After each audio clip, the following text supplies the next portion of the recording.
कुटिया दिखाई दी। उस कुटिया के पास पहुंचे तो एक महात्मा बड़े ध्यान में एकाग्रचित होकर के ध्यान में मग्न थे, ध्यान में मग्न। तो राजा परीक्षित ने महात्मा से कहा, अरे महात्मा जी, हमको बहुत जोर से प्यास लगी है, अगर जल मिल जाए तो हमको पिला दीजिए। एक बार कहा, दो बार कहा, लेकिन महात्मा जी तो यम नियम आसन प्राणायाम प्रत्याहार धारणा ध्यान समाधि में पहुंच गए थे। और समाधि में जब जीव पहुंच जाता है तो उसको अपने शरीर की शुद्ध नहीं रहती, फिर आत्मा को परमात्मा में जोड़ देता है। तो शरीर से कोई मतलब नहीं होता, उसकी आत्मा और परमात्मा से। तो संत को कुछ पता नहीं चला कौन आया कौन बुला रहा है। राजा परीक्षित ने कई बार कहा, जब नहीं सुने तो वो अपने आप को अपमानित महसूस किए कि मैं इस देश का राजा हूं और पानी नहीं मिल रहा है हमको। पानी की कौन कहे, तिनके भर का स्थान भी नहीं मिला बैठने के लिए कि बैठ जाए। अपमानित का महसूस करके उन्होंने अपने बाण से एक मरे हुए सर्प को उठाया, उठा करके उन्हें ऋषि के गले में लपेट के चले आए अपने राज। इधर बालकों ने देखा तो जा करके समीक मुनि के पुत्र श्रृंगी ऋषि जो कौशकी नदी में स्नान कर रहे थे, जाकर के बता दिया तुम्हारे पिता का राजा परीक्षित ने अपमान कर दिया, मरा हुआ सर्प उनके गले में डाल दिया। इतने बड़े महात्मा उनके गले में मरा हुआ सर्प डाल दिया। जैसे पुत्र ने सुना, बिना कुछ विचार किए उस कौशकी नदी के जल को लिया और ले करके संकल्प पढ़ करके और ये श्राप दे दिया कि आज से 7वें दिन जिस किसी ने भी मेरे पिता के गले में मरा हुआ सर्प डाला है उसकी अकाल मृत्यु हो जाएगी, तक्षक आकर के डसेगा। इति लंघित मर्यादाम तक्षकः सप्तमे हनि और दंशति स्म कुलांगारम नोदितो में तदद्रुहम्। और श्राप दे दिया, यज्जाग्रतो दूरमुदयति दैवं तद्दुःखस्य तथैवैति दूरंगमं ज्योतिषां ज्योतिरेकं तन्मे मनः शिव संकल्पमस्तु। श्राप दे दिया, आज से 7वें दिन तक्षक आएगा, डसेगा और अकाल मृत्यु हो जाएगी। राजा परीक्षित इतना कहकर के पिता के पास आ गया और आम की डाल थी उसी को पकड़ के रोने लगे। जब रो रहा था तो पिता के नेत्र खुले और देखा, अरे बेटा श्रृंगी क्यों रो रहे हो? तो समीक ऋषि के पूछने पर श्रृंगी ने कहा, पिताजी आपके गले में मरा हुआ सर्प पड़ा है।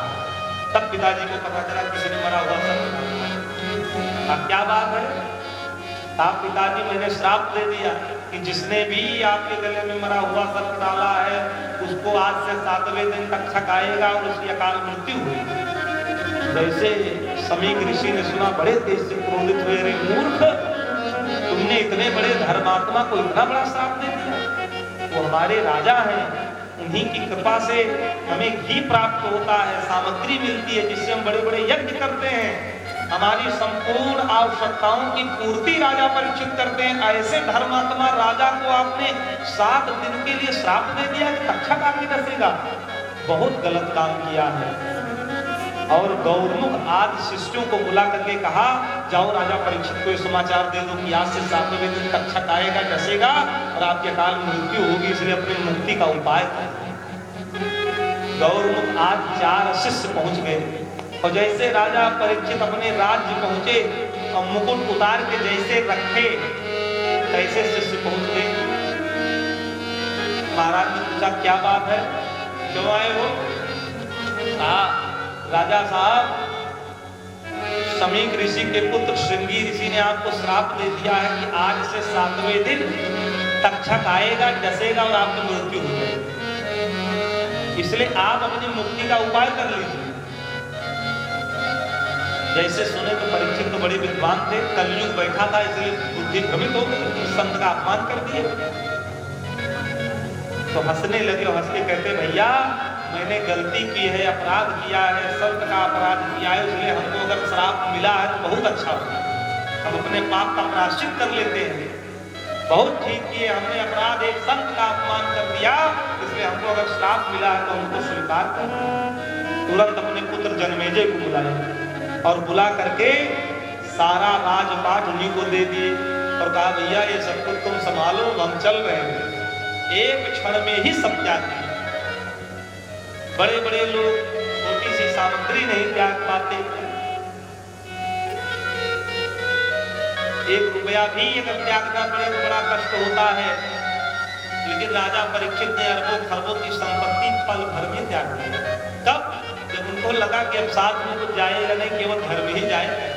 तो ये सब तो मोह माया है, जिसको मान करके हम जीवन जी रहे हैं। अगर इसी में फंसे रहेंगे तो मेरी तो अधोगति हो जाएगी, तक्षक आएगा, टसेगा, अकाल मृत्यु हो जाएगी।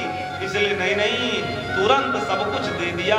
ये सब हमारे काम का नहीं, हमको तो मुक्त होना है। निवेदन करो, अगर संसार के जीव को ये पता चल जाए बंधुओं, अगर ये जानकारी मिल जाए बंधुओं, तो मैं निवेदन करता हूं, अगर संसार का जीव ये जान जाए कि हमको फला दिन जाना है संसार को छोड़ के, तो कौन ऐसा संसार में जीव होगा जो इस तमाम सामग्रियों से आसक्ति रखेगा। सब सोचेंगे भैया ये सब कोई काम की नहीं है, अब भगवान का भजन करो बस, अब भगवान की कथा सुनो बस, वही